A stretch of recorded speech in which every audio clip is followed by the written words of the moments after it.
Good morning, class. Today we are going to start GK for class 8. So first of all, take out your book. This is your book, Active General Knowledge. Everyone take out your book and open your chapter.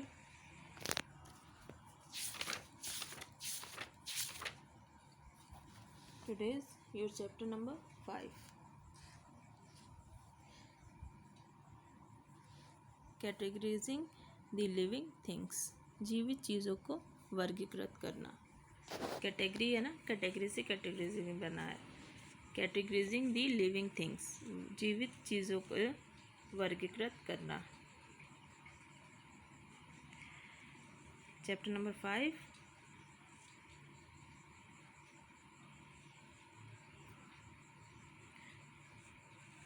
Now listen to me carefully. Everyone listen to me carefully. Let's start. There are a large number of living things in nature. There are a large number of living things in nature. प्रकृति में बड़ी संख्या में जीवित चीज़ें हैं. प्रकृति में बड़ी संख्या में जीवित चीज़ें हैं.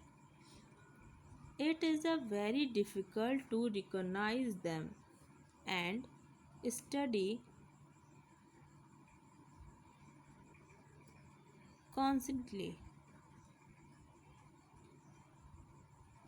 उन्हें पहचान और आराम से पढ़ाई करना बहुत मुश्किल है. मतलब प्रकृति में इतनी डिफरेंट चीज़ें हैं कि उन्हें पहचान के और उसको आराम से बैठ के पढ़ना बहुत ही मुश्किल हो जाता है.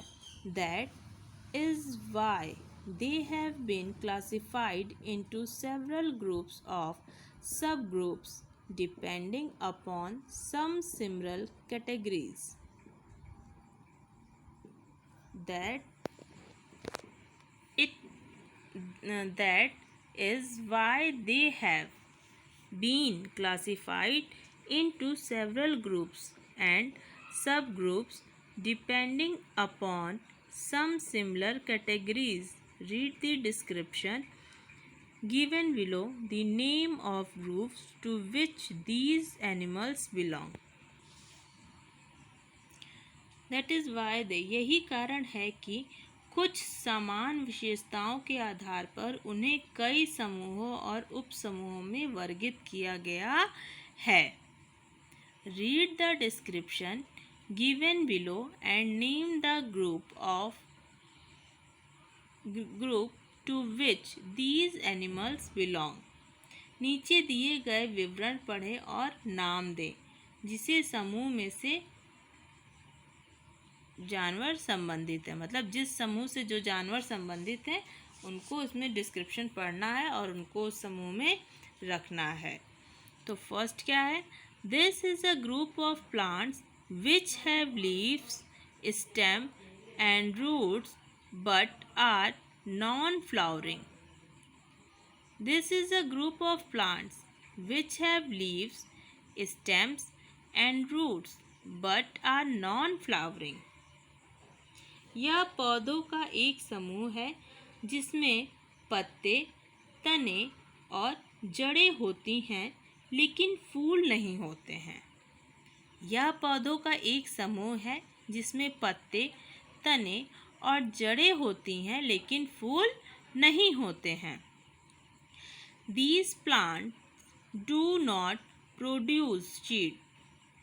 These plants do not produce seed. ये पौधे बीज पैदा नहीं करते हैं. ये पौधे बीज पैदा नहीं करते हैं. They live in a wide variety of habitats from mountain to desert to bodies of water and in the open fields.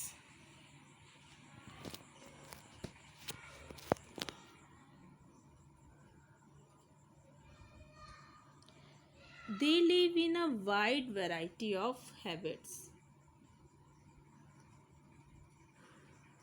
ये विभिन्न प्रकार के आवासों में रहते हैं। पहाड़ों से लेकर रेगिस्तान तक पानी के निकायों और खुले मैदानों में, ठीक है, ये विभिन्न प्रकार के आवासों में रहते हैं।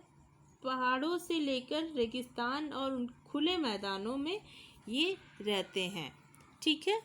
तो ये क्या हो जाएंगे, ये आपका हो जाएगा fern, FERN, fern.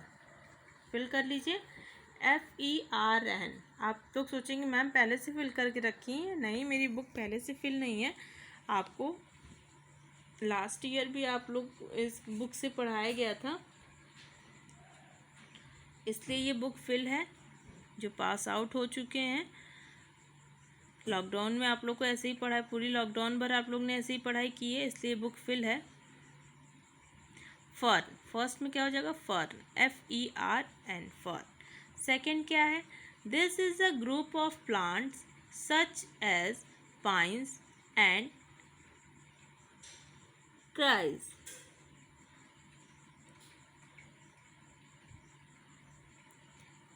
This is a group of plants such as pine and cycas. यह पाइन और साइकस जैसे पौधों का एक समूह है। यह पाइन और साइकस जैसे पौधों का एक समूह है। These plants produce seed but not the fruits. These plants produce seeds but not the fruits. ये पौधे बीज पैदा करते हैं लेकिन फल नहीं देते हैं। इसमें तो बीज पैदा करते हैं, फल नहीं देते हैं।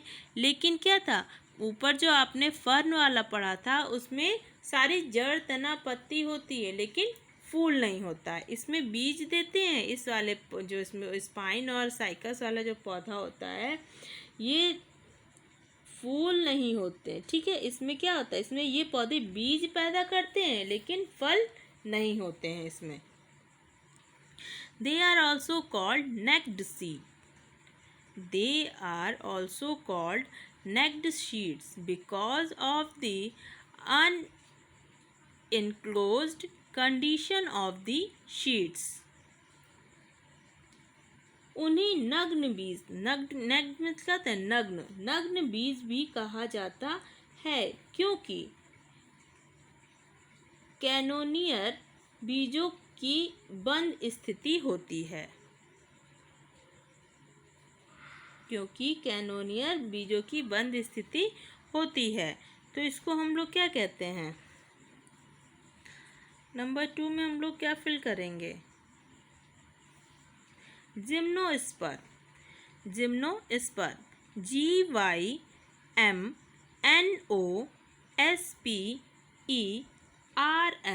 जिम्नोस्पर्म। नेक्स्ट क्या है, this is a group of mammals that have hooves in their limbs. This is a group of mammals that have hooves in their limbs. यह स्तनधारियों का एक समूह है जिसके अंगों में खुर होते हैं। लिम्स मतलब खुर होते हैं। These animals include horse, cow, tapir, goats, etc. These animals include horse, cow, tapir, goat, etc. इन जानवरों में घोड़ा, गाय, टैपेट, गोट्स मीन्स बकरी आदि शामिल हैं। Their hooves are actually enlarged claws on the toes used to sustain their whole body weight while moving. उनके खुर वास्तव में पैर की उंगलियों पर बढ़े हुए पंजे होते हैं। खुर क्या होता है, पैर की उंगलियों पर जो उनके नाखून देखते हैं वो नाखून नहीं होते, वो क्या होता है, खुर होते हैं, वही उनके खुर होते हैं। तो वही बोल रहा है, उनके खुर वास्तव में पैर की उंगलियों पर बढ़े हुए पंजे होते हैं जो नेट को घुमाते समय उनके पूरे शरीर के वजन को बनाए रखने के लिए उपयोग किए जाते हैं। ठीक है, तो क्या हो जाएगा इसमें?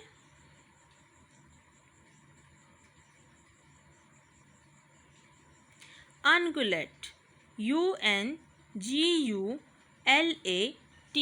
Ungulate, UNGULATE. Next, number 4. These are the animals of phylum Porifera. These are the animals of phylum Porifera. ये फाइलम पोरीफेरा के जंतु हैं। ये फाइलम पोरीफेरा के जंतु हैं। They are multicellular organisms that have bodies full of pores and channels allowing water to circulate through them.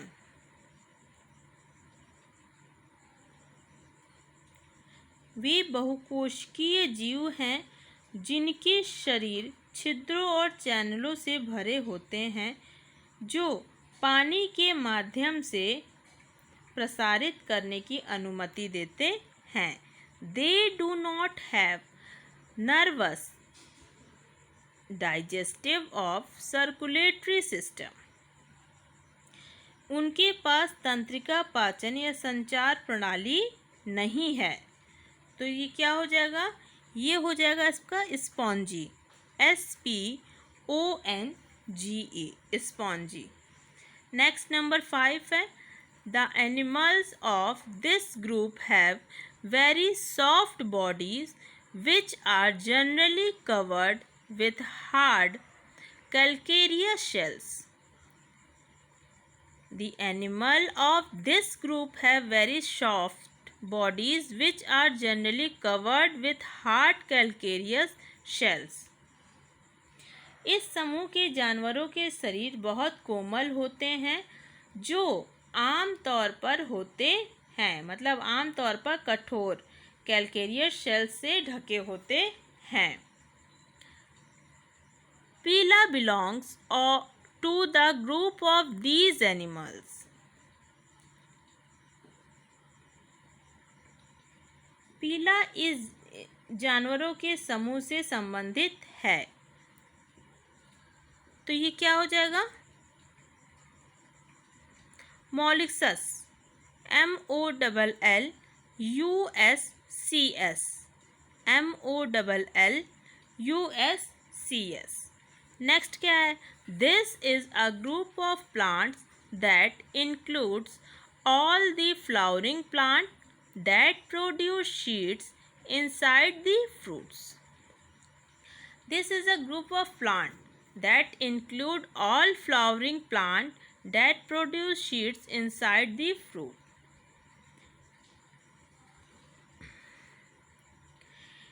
एक समूह में जिसमें सभी फूल वाले पौधे शामिल होते हैं जो फलों के अंदर बीज पैदा करते हैं। ठीक है, flowering plant that produce seed inside the fruit, fruit के अंदर यानी फल के अंदर बीज पैदा करते हैं। अ केमिकल नेम्ड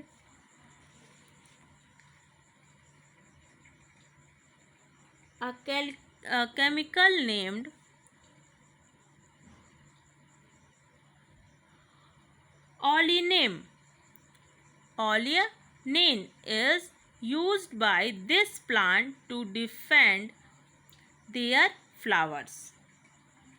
ऑलिनेन नाम का एक रसायन का उपयोग जिसके द्वारा किया जाता है this plant to defend this flower their flower, उसके फ्लावर उसके फूलों के द्वारा किया जाता है।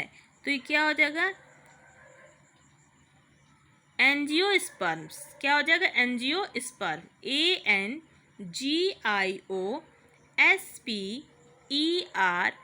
ANGIOSPERMS, angiosperms. नेक्स्ट क्या है?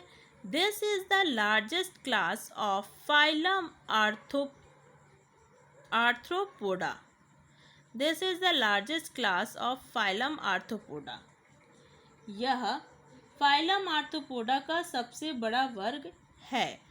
The animals in this class have 6 jointed legs and bodies divided into 3 distinct parts: head, thorax and abdomen. इस वर्ग के जानवरों के 6 संयुक्त पैर होते हैं और शरीर 3 अलग अलग हिस्सों में विभाजित होता है। वो कौन कौन से होते हैं? सिर, वृक्ष और पेट। कुछ सदस्यों के 2 जोड़े पंख भी होते हैं। Some members also have 2 pairs of wings and generally fly in the air. कुछ सदस्यों के 2 जोड़े पंख होते हैं और आमतौर पर हवा में उड़ते हैं। तो क्या हो जाएगा नंबर 7 पे? नंबर 7 पे हो जाएगा insecta. Insecta, INSECTA, insecta. Next है these are seedless plants. These are seedless plants without specialized water conducting tissues. ये बीज रहित पौधे हैं जिनमें विशेष जल संवाहक ऊतक नहीं होते हैं। They include mosses, liverworts and hornworts. इनमें मोश भी शामिल है, लीवरवर्ट्स और होर्सवर्ट्स। They can thrive in wet as well as dry environments. वे गीले और सूखे वातावरण में भी पनप सकते हैं। मतलब ये जो पौधे हैं ये गीले और सूखे वातावरण में भी पनप जाएंगे, मतलब उग जाएंगे। ठीक है, तो ये कौन सा हो जाएगा? ये कौन सा पौधा हो जाएगा? ये आपका हो जाएगा ब्रायोफाइटा। ब्रायोफाइटा, BRYOPHYTA,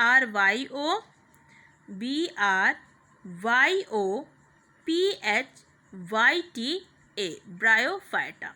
ठीक है, तो ये चैप्टर आपका यहीं पे फिनिश होता है। आई होप आप सबको समझ में आ गया होगा, सबने बुक में फिल भी कर लिया होगा। नोटबुक में आप लोग को कैसे करना है वो PDF के थ्रू आप लोग को पता चल जाएगा। So thank you so much.